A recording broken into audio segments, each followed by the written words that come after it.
Welcome back class 10। तो कल मैंने आपको जो वीडियो अपलोड किया था उसमें मैंने आपको इतना बता दिया था कि जब स्मॉल इंटेस्ट जो डाइजेशन होता है, मैंने आपको दो डाइजेशन के स्टेप्स बता दिए थे कि डाइजेशन माउथ में और स्टमक में क्या चीज़ और कौन सी कॉम्प्लेक्स ऑर्गेनिक कंपाउंड्स डाइजेस्ट होते हैं, कौन से एंजाइम्स उनके ऊपर एक्ट करते हैं, फूड जो फॉर्म होता है उसको क्या बोलते हैं, माउथ में it is called as bolus या ओरल कैविटी में जो होता है, और जब वो खाना स्टमक में आता है और डाइजेस्ट हो जाता है, स्मॉलर पार्टिकल्स में ब्रेक डाउन हो जाता है, then that is called as chyme. Now what happens is, कल मैंने ये चीज़ बताई थी कि the stomach opens into the small intestine, stomach opens into small intestine and the opening of stomach into small intestine is called as pylorus. इतना बताया था। तो आज जो वीडियो में आपको बताऊंगी, इसमें जो बताऊंगी detail, that I will be telling you that what happens to the food or what mechanism acts upon food inside the small intestine. Now the chyme enters into your small intestine. ठीक है, जो खाना होता है जब वो stomach में digest हो जाता है, स्मॉलर पार्टिकल्स में ब्रेक डाउन हो जाता है, तो उसे काइम कहते हैं। Chyme now enters into small intestine. और ये चीज़ आपको पता है, जब मैंने गैस्ट्रिक ग्लैंड्स वाला जो वीडियो आपको भेजा था, अच्छा जो नए ऐड हो रहे हैं सब्सक्राइबर्स उनके लिए मैं इस वीडियो की जो वीडियो अपलोड करूँगी, इसके साथ में वो पुरानी वीडियोज़ की भी लिंक आपको शेयर कर दूँगी। ठीक है, तो लिंक जो है पुरानी वीडियोज़ की वो आपको कॉमेंट सेक्शन में मिल जाएगी। Now what happens is the chyme from stomach enters into the small intestine। और आपको पता है कि स्मॉल इंटेस्टाइन में 3 तरीके के जूसेस जो हैं वो आते हैं। एक तो आपका लिवर से आता है, ठीक है, एक बाइल जूसेस बोलते हैं जिनको, लिवर से आने वाले जूस को बोलते हैं बाइल जूसेस। पैंक्रियाटिक जूसेस जो पैंक्रियास से आते हैं, जिसमें बहुत सारे एंजाइम्स होते हैं which act upon food, different components which are present in food. और तीसरा खुद स्मॉल इंटेस्टाइन खुद जूसेस सिक्रीट करती है जिन्हें बोलते हैं इंटेस्टाइनल जूसेस।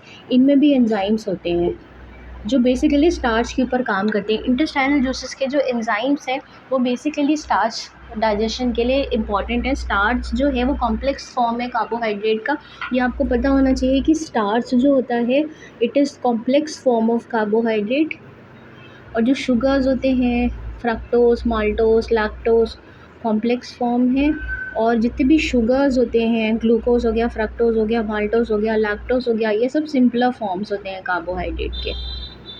ठीक है, these are simpler forms of carbohydrate. So basically जितने भी एंजाइम्स इंटेस्टाइनल जूसेस में होते हैं they help in break down of starch. मतलब बेसिकली जो कॉम्प्लेक्स कार्बोहाइड्रेट्स हैं उनको सिंपलर फॉर्म्स में ब्रेक डाउन करने का काम उन एंजाइम्स का होता है जो कि इंटेस्टाइनल जूसेस में प्रेजेंट होते हैं। फाइन। तो बाइल जूसेस जो हैं, बाइल जूसेस आपके आते हैं कहाँ से, लिवर से। पैंक्रियाटिक जूसेस आए हैं पैंक्रियास से। और इंटेस्टाइनल जूसेस जो है वो स्मॉल इंटेस्टाइन खुद सिक्रीट करती है। ये दोनों एक कॉमन डक्ट के थ्रू स्मॉल इंटेस्टाइन में एंटर करते हैं जिसे बोलते हैं हिपैटो पैंक्रियाटिक डक्ट। ये मैंने आपको पहले भी बताया था कि जो इंटेस्टाइनल और जो पैंक्रियाटिक और लिवर के जूसेस हैं ये दोनों एक कॉमन डक्ट की हेल्प से आपके hepato pancreatic duct, common duct की हेल्प से स्मॉल इंटेस्टाइन में ओपन होते हैं और उस पर डक्ट को बोलते हैं हिपैटो पैंक्रियाटिक डक्ट। ठीक है, now I told you this before hand कि जो बाइल जूस होता है उनका बेसिकली काम होता है कॉम्प्लेक्स फैट मॉलिक्यूल्स को सिंपलर फैट मॉलिक्यूल्स में ब्रेक डाउन करना, जिसे क्या बोलते हैं, that process is called as emulsification. So complex fat molecules, इसीलिए बेसिकली स्मॉल इंटेस्टाइन को एक्चुअल साइट ऑफ डाइजेशन माना जाता है, क्योंकि जितने भी कॉम्प्लेक्स फैट मॉलिक्यूल्स हैं, बचा हुआ स्टार्च, बचे हुए प्रोटीन जो स्टमक डाइजेस्ट नहीं कर पाता है, वो सब के सब स्मॉल इंटेस्टाइन में डाइजेस्ट होते हैं। And after this no food digestion takes place. So basically the actual site of digestion is small intestine. ठीक है, तो कॉम्प्लेक्स फैट मॉलिक्यूल्स जो हैं, complex fat molecules they are broken down into simpler fat molecules,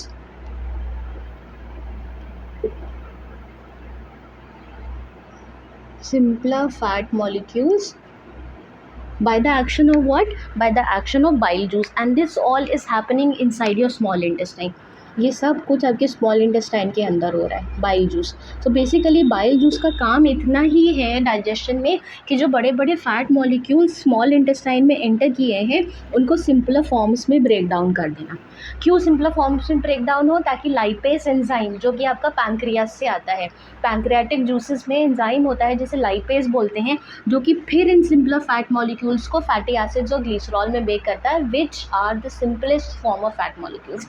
ये molecules बहुत बड़े हैं, इनको ब्रेक डाउन करना पड़ेगा, जो कि बाइल जूस करता है। और ये सारी चीज़ें आपकी कहाँ पे हो रही हैं? This all is happening inside your small intestine.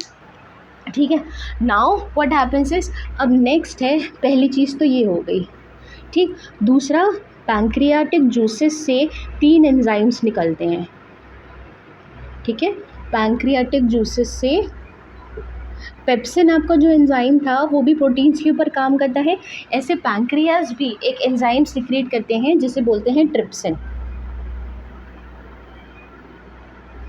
ठीक है। जैसे पेप्सिन है स्टमक में जो कि प्रोटीन्स को इनटू पेप्टोन्स एंड पेप्टाइड्स में कन्वर्ट करता है, वैसे ही पैंक्रियाटिक जूसेस जो है वो ट्रिप्सिन सीक्रेट करते हैं, जिनका काम क्या है? ट्रिप्सिन का काम है, see again I am giving you this in the summary chart, summary form, ठीक है। तो पैंक्रियाटिक जूसेस से पहला एंजाइम निकलता है, क्या है वो? है ट्रिप्सिन। ट्रिप्सिन का काम है जो प्रोटीन्स आपके खाने में अभी भी रह गए हैं, जिन्हें स्टमक डाइजेस्ट नहीं कर पाया है, उनको ब्रेक डाउन करना into peptones and peptides. It is broken down into peptones and peptides, fine. तो एक एंजाइम तो ये हो गया जो कि आपका कहाँ से निकलता है? पैंक्रियाटिक जूसेस सीक्रेट करते हैं, ठीक, विच इज़ ट्रिप्सिन, ठीक। दूसरा जो है वो है अमाइलेज। जो दूसरा है that is amylase. Salivary amylase था टाइलिन, जो कि माउथ में मिलता है, सलाइवा में होता है। दूसरा जो सिंपल है अमाइलेज, वो आपका मिलता है पैंक्रियाटिक जूसेस सीक्रेट करते हैं। अमाइलेज का काम क्या है? स्टार्च को सिंपल शुगर्स में ब्रेक करना। Starch is broken down into simple sugars with the help of amylase enzyme, ठीक है। तो amylase breaks starch into simple sugar. See, अगर आप सिर्फ इतना रिप्रेजेंट कर दें, आप पैराग्राफ फॉर्म में नहीं लिखें, आप पेपर्स में, कॉम्पिटिटिव एग्जाम्स में या अपने बोर्ड पेपर्स में आप सिर्फ ऐसे रिप्रेजेंट कर दें, that is much more than enough. You have given all the information, the entire information which is there in the paragraph, you have explained it like this. So I would suggest, जो 10th class के students video देख रहे हैं, कि आप कोशिश कीजिए कि instead of writing the answers in paragraph form, try explaining your answers, especially in science, in symbolic forms, in flowchart forms, क्योंकि easy रहता है और आप सारी की सारी information जो है प्रोवाइड भी कर देते हैं और आपको बहुत ज़्यादा लिखना भी नहीं पड़ता, कीवर्ड्स अंडरलाइन नहीं करने पड़ेंगे, बिकॉज एंटायर थिंग इज है, ठीक। तो अमाइलेज दूसरा एंजाइम है जो कि पैंक्रियाटिक जूसेस में होता है। और तीसरा एंजाइम जो कि बहुत इंपॉर्टेंट एंजाइम है वो है आपका lipase, which is there in your pancreatic juices, ठीक है। तो लाइपेज जो है उसका काम क्या है? बाइल जूस ने जो सिंपलर फैट मॉलिक्यूल्स बनाए उनको ब्रेक करना। किसमें? फैट मॉलिक्यूल्स जो हैं, कौन से मॉलिक्यूल्स? कॉम्प्लेक्स वाले नहीं, वो वाले मॉलिक्यूल्स जो बाइल जूस ने छोटे फॉर्म में कन्वर्ट कर दिए, उन मॉलिक्यूल्स को, फैट के उन मॉलिक्यूल्स को ब्रेक डाउन करना। किसमें? Into fatty acids and glycerol, into fatty acids and glycerol। समझ में आ गया? तो ये 3 एंजाइम्स जो है ये आपके पैंक्रियास से निकलते हैं, जो कि आपका स्मॉल इंटेस्टाइन में एंटर करता है थ्रू हिपाटोपैंक्रियाटिक डक्ट। फाइन, कौन कौन से हो गए? ट्रिप्सिन। ट्रिप्सिन का काम क्या है? प्रोटीन्स को पेप्टोन्स और पेप्टाइड्स में कन्वर्ट करना। अमाइलेज का काम क्या है? स्टार्च को सिंपल शुगर्स में ब्रेक करना। और तीसरा एंजाइम जो है वो है लाइपेज। लाइपेज का काम है फैट्स को फैटी एसिड्स और ग्लिसरॉल में ब्रेक करना। फाइन, अब जो तीसरे तरीके के जूसेस है, 3 जूसेस बताए थे ना स्मॉल इंटेस्टाइन में होते हैं, bile, pancreatic and intestinal. Bile मैंने बता दिया उसका काम क्या है। पैंक्रियाटिक जूसेस में जो हार्मोन्स और एंजाइम्स मिलते हैं उनका नाम मैंने बता दिया क्या है तीनों। अब तीसरे जो जूसेस है दे आर इंटेस्टाइनल जूसेस, जो इंटेस्टाइन, स्मॉल इंटेस्टाइन खुद सिक्रेट करती है, और इसमें भी आपको 3 तरीके के एंजाइम्स मिलते हैं। ठीक है, again I am saying this, I am telling you something extra, it is not in your class 10 syllabus, but I am telling you so that you can prepare for your competitive exams.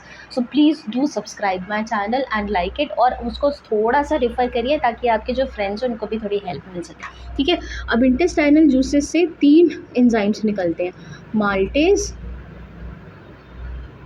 दूसरा है sucrase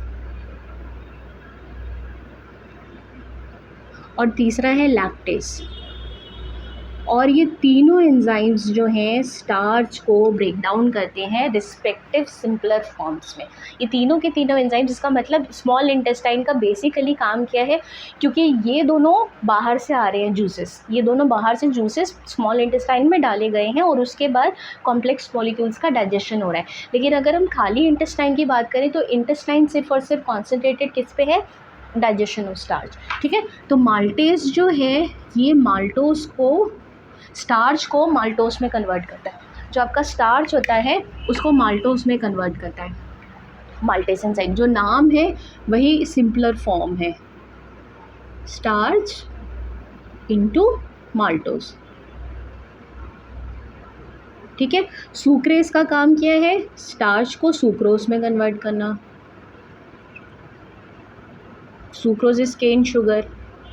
ठीक, और lactase का काम क्या है, starch को lactose में कन्वर्ट करना. लैक्टोज, ग्लूकोज, फ्रक्टोज, माल्टोज, ये सब आपके सिंपलर फॉर्म्स हैं कॉम्प्लेक्स फॉर्म ऑफ कार्बोहाइड्रेट के. ठीक है, तो ये 3 एंजाइम्स हैं जो कि इंटेस्टाइन में मिलते हैं, माल्टेज, सुक्रेज एंड लैक्टेज, और इन तीनों का काम है स्टार्च को उनके रिस्पेक्टिव सिंपलर फॉर्म्स में कन्वर्ट करना. स्टार्च इंटू माल्टोज माल्टेस करता है, स्टार्च इंटू सुक्रोज सुक्रेज करता है, और लैक्टेस का काम है स्टार्च इंटू लैक्टोज में कन्वर्ट करना. अब क्या हुआ, अब यहाँ पे जो फूड है उसको हम बोलते हैं काइल. अब ये जो पूरा डाइजेस्ट होने के बाद जो फूड बना उसको नाम दिया गया है chyle. It is called as chyle. Bolus, chyme, chyle, 3 हैं, 3 नाम हैं जो डाइजेशन के बाद फूड को दिए गए हैं. ठीक है, तो ये 3 नाम हो गए. अब इसके बाद क्या हुआ, इसके बाद नेक्स्ट स्टेप जो डाइजेशन का था that was absorption. You know this, I told you that small intestine की इनर वॉल्स में फिंगर लाइक प्रोजेक्शंस होते हैं जिन्हें विलाई बोलते हैं. Villi are richly supplied with blood vessels and blood capillaries, और इनके अंदर ब्लड फ्लो करता है. तो ये जितने भी सिंपलर फॉर्म्स आप देख रहे हैं, proteins into peptones and peptides, amino acids, fatty acids, ठीक है, फिर और जैसे स्टार्च है, सुक्रोज है, माल्टोज है, इंटू सिंपलर फॉर्म्स, जितने भी सिंपल फॉर्म्स ऑफ फूड हैं वो सारे के सारे आपके स्मॉल विलाई में प्रेजेंट ब्लड कैपिलरीज में जो ब्लड प्रेजेंट है उसमें डिज़ोल्व हो जाएंगे, उसमें मिक्स हो जाएंगे, उस पर अब्जॉर्ब हो जाएंगे. That is why the next step of digestion after digestion is completed is absorption. Absorption हो गया. ठीक है, एब्जॉर्प्शन मतलब absorption of simpler forms of food into the blood which is present in the blood capillaries. और ये blood capillaries कहाँ मिल रही हैं, विलाई में. और विलाई कहाँ प्रेजेंट है, स्मॉल इंटेस्टाइन में. तो विलाई में जो ब्लड कैपिलरीज होती हैं, ब्लड कैपिलरीज हैं, उनमें होता है ब्लड. उस ब्लड में क्या होता है, जो फूड है, जो सिंपलर फॉर्म्स ऑफ फूड है वो अब्जॉर्ब हो जाते हैं. ठीक है, सो इसी स्टेप को आप अब्जॉर्प्शन बोलते हैं. This is what is called as absorption.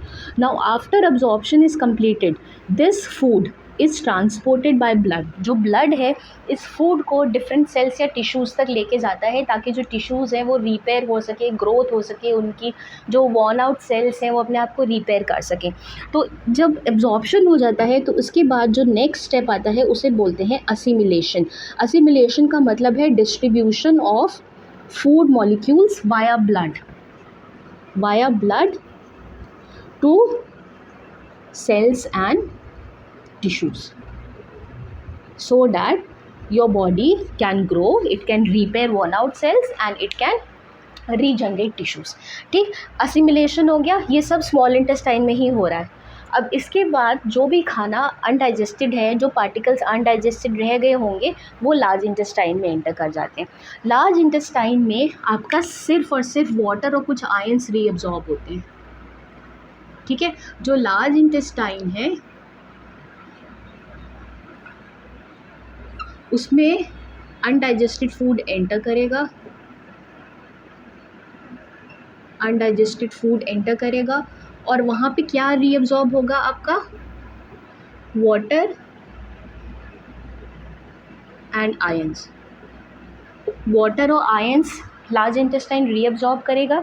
उसके बाद अब जो खाना बचा है वो कम्प्लीटली वेस्ट है, ठीक है, वो पूरी की पूरा वेस्ट है, उसका बॉडी बिल्कुल यूटिलाइजेशन नहीं है, उसका कोई यूज़ नहीं है, तो it is called as faeces. इसके बाद जो खाना बचेगा that is called as faeces. ये फीसिस कहाँ स्टोर्ड रहता है, it is stored inside rectum. जो आपका फीसिस होता है that is stored inside rectum. Rectum में ये कुछ टाइम तक स्टोर्ड रहता है और इसके बाद एनस के through it is expelled out from your body, and this process is called as egestion. This is the last step of digestion which is called as egestion. ठीक है, तो ये पूरा प्रोसेस है डाइजेशन का जो ह्यूमन बींग्स में होता है। This is the entire process. समझ में आ गया। Absorption, food is absorbed inside the villi. Villi में ब्लड कैपिलरीज होती हैं जिनमें ब्लड खाना अब्जॉर्ब हो जाता है, फिर ब्लड उसको डिफरेंट पार्ट्स में लेके जाता है जिसको आप बोलते हैं असिमिलेशन। असिमिलेशन के बाद जो भी खाना अनडाइजेस्टेड है वो लार्ज इंटेस्टाइन में एंटर किया। लार्ज इंटेस्टाइन में पानी और आयंस रीअब्जॉर्ब होते हैं। अब जो खाना है वो कम्प्लीटली वेस्ट है, that is unutilized, or you can say it is absolutely non-useful for the body and it is called as feces. ये कहाँ पे स्टोर होता है, रेक्टम में। रेक्टम में कुछ टाइम तक स्टोर्ड रहता है और उसके बाद फिर एनस के थ्रू बॉडी के बाहर निकल जाता है, ठीक है, तो इसको बोलते हैं इजेशन। फाइन। और ये जो आपका पार्ट होता है, ये सारे इंटेस्टाइनल जूसेस, ये सारा काम आपका इलियम में होता है। मैंने बताया था स्मॉल इंटेस्टाइन के 3 पार्ट्स हैं, डुओडेनम, जेजुनम एंड इलियम। तो जो इलियम पार्ट है स्मॉल इंटेस्टाइन का, वहाँ पे इंटेस्टाइनल जूसेस एक्ट करते हैं, ठीक है। सो आई होप कि अब ये चीज़ें आपको क्लियर होंगी। कुछ चीज़ें मैंने बहुत एक्स्ट्रा बताई हैं, उनको नोट डाउन कीजिएगा and they are bound to help you in your competitive exams. Fine, okay, now thanks for watching.